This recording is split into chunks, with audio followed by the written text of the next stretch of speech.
Welcome to the Hermitcraft recap. My name is Pixelriffs. Our writer is LoyXP. Captions on this video were provided by Liara. And as your unofficial Hermitcraft news organization, much like a biblically accurate angel, we have eyes and ears everywhere, which is useful when some of the news has just traveled to the world border. Be not afraid, we are here to cover it. We just hope some of the hermits are ready to cover the distance, since even the most dedicated players are going to have a hard time traveling roughly the circumference of the Earth just to get back to the TCG arena. Wow. Okay, well... So, you're quite far. So before the laws of physics get too relaxed, let's take a look at all the events and mishaps that occurred on the Hermitcraft server this week. Starting with the sequence of events we have internally named Demise 2, Exile. What? We're stuck! I deal with every day. Oh my.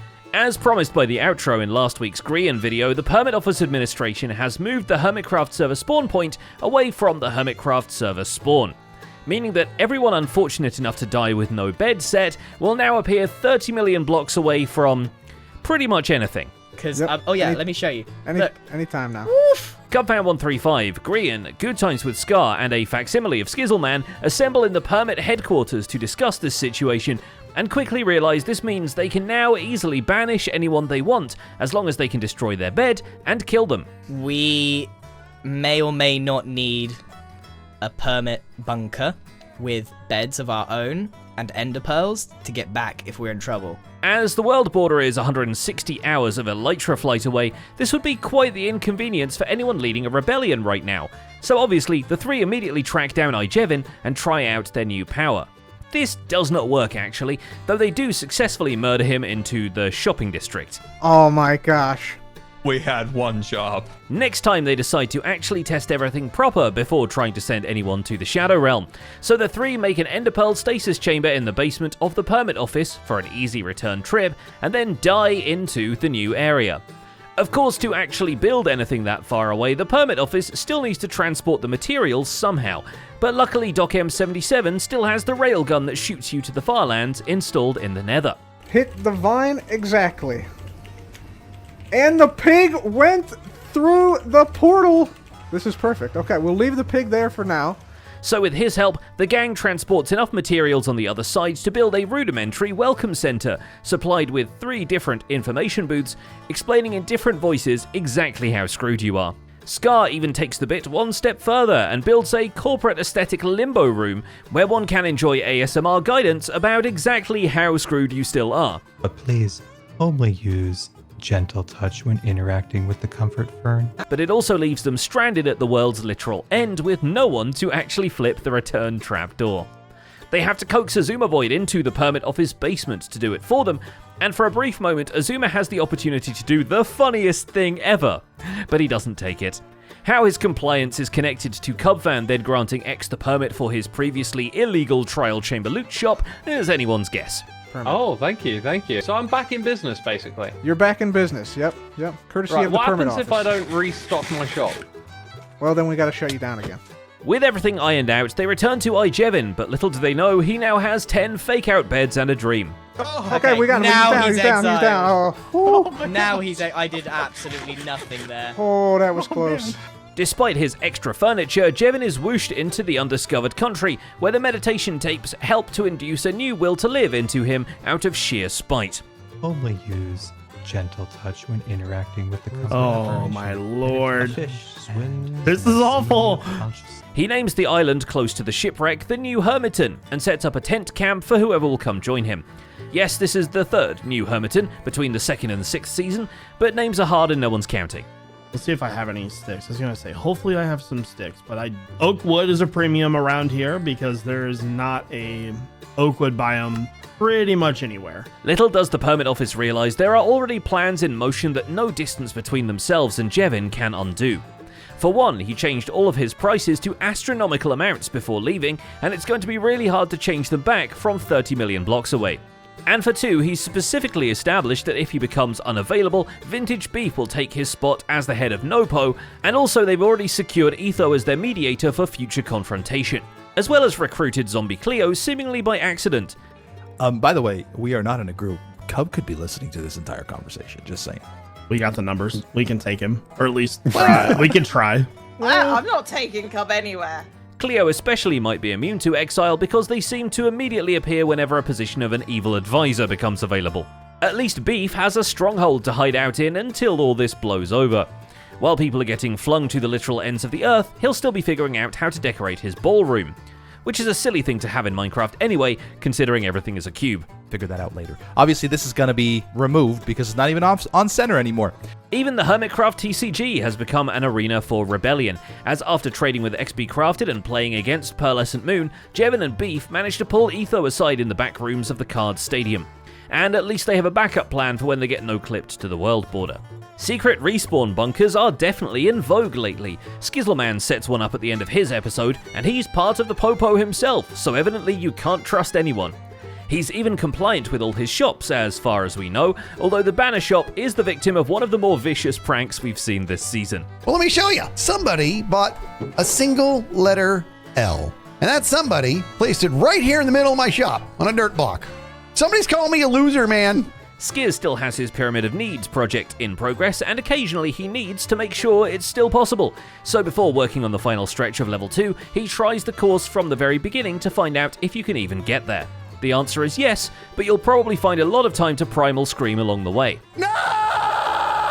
And there we go. Although if it's a reason to yell you're after, just leave a camel in a hole for a few months and see what happens to it. You have committed a crime against your neighbor. I logged in 4 seconds ago. It's the camel. It's my camel. Skiz. My camel.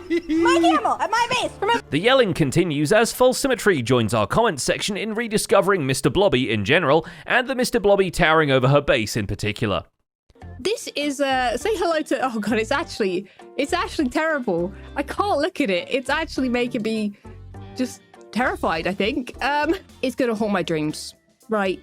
Well, Cleo is now absolutely not. You know what? I'm not gonna apologize to Cleo at all about anything I do to their base from now on. Not helped by the blobby flakes covering some of her base that can optimistically be identified as dandruff and pessimistically as a reason to maybe get a new base. Pearl doesn't help, by the way. Big assist bonus to Pearl. Skin, that it's just like leaving and you know it's what? smiling I've tried not to think about that part, Pearl, what this bit is. Well, now you've got to think about it, because I'm putting it out there that you probably need to think about it before you go walking all over I it. don't want to. For the time being, False just goes into the underground to tidy up her cavernous redstone space, where she also puts together a Raiseworks leaf farm. It's a very charming design that only waterboards you a little bit when you AFK. Harmless stuff, really. Only a minor eye bleach by comparison is this bit where Mumbo, who is old, is baffled by Azuma, who is a rat. Yeah, no, what on earth has happened to you? I'll get onto me in a second. What has happened to you? I'm celebrating tunnel rats by dressing up as an actual rat. That actually makes a ton of sense. Well, I'm just gradually getting old. Mine is a lot less exciting. Mumbo is also baffled by the old armor stand manipulating data pack that involved adjusting everything using a book instead of just clicking it like the modern mods do. But the writing down everything is actually necessary if he is to learn how to animate his cliff denizens using redstone. Though when Azuma himself has an opportunity to present the server with a statue, he chooses Karate Karalis. A Karalis, if you will. The piece is part of his tribute to Season 1 of Hermitcraft within Impulse SV's Metro Mayhem course, because, lest we forget, Azuma is also old. It seems like a strange thing, but for me this was really quite personal, because when I joined the server, I immediately started building some communal farms just to create things for the other hermits, and without even thinking about what I was doing, I got a really strong response in my comments about how much people liked that I had put these things together for other people. In this age of no pose and permit punishments, Joe Hills finds himself actually kind of mad that all that compliance didn't get him any more Permit Master. So he compensates by buying a lot of unpermitted pale oak and then immediately talking to the authorities. Although he is talking to Scar, and they're mostly talking about which deep slates they can grab from Pearlescent Moon's storage. And also the chicken dance for some reason. So that's what I'd recommend for agreeing. That's how then you can be like, once he's like accept you as a fellow like in the poultry product, and then you'd be like, where's Permit Master? Joe needs the deep slate for Hermit Homedale, which is a very deep and equally slaty building, and which, now it has a roof, will be the home for all the terraforming materials Joe has accumulated around the beacons as he flattened the area out. He also gets a chance to pay Pearl back for the favor by hand-delivering a TCG pack she didn't get from a vending machine earlier, and Joe makes sure the store's inventory is restored along the way. After all, inventory management is his passion. And then finally I was like, you know what? I'm just going to set aside 5 hours and I'm going to knock this out. It's been like 11 or 12. It has not been 5 hours. XP Crafted shapes up an even more distant portion of his distant ocean to create a Trident PvP arena, which is surprisingly not because he's joined the server's secret fight club, but let's be real, if the permit office tactically breaks a few beds, this could be a gladiatorial way to get exiled to the server's new spawn point. I'm always trying to think of how I can make it better than what I actually did because I did it. It'd be a heck of an arena to do it from. The unconventional shape and Trident light fixtures just add to the thematic flair, as do the accents in resin blocks, for which XP only had to pledge his undying loyalty to DocM77 and agree to join the next poker game. Wonder how this can go wrong. Thank you. By the way, the buy-in is 4 stacks of diamonds. DocM77 returns to the scene of the crime, by which we mean B00's idyllic forest, which you may remember Doc had arranged a warden to pop up in every few minutes when it was loaded. Well, B-Dubs is back from giving his thumbs a break, just in time to find his forest has gone all folk horror and all the rabbits are dead. Also the horses, so DocM has officially done what Smallish Beans could never. Rest in peace. Climb 10. We officially ate B-Dubs' horse. Oh boy. With the wardens dispatched by the other hermits, Doc decides it's probably best to go underground. Fortunately for him, he and Rendog are slated to work on the Season 8 section of Impulse's Metro Mayhem course, and much like Season 8, they've decided to flip the script on everyone.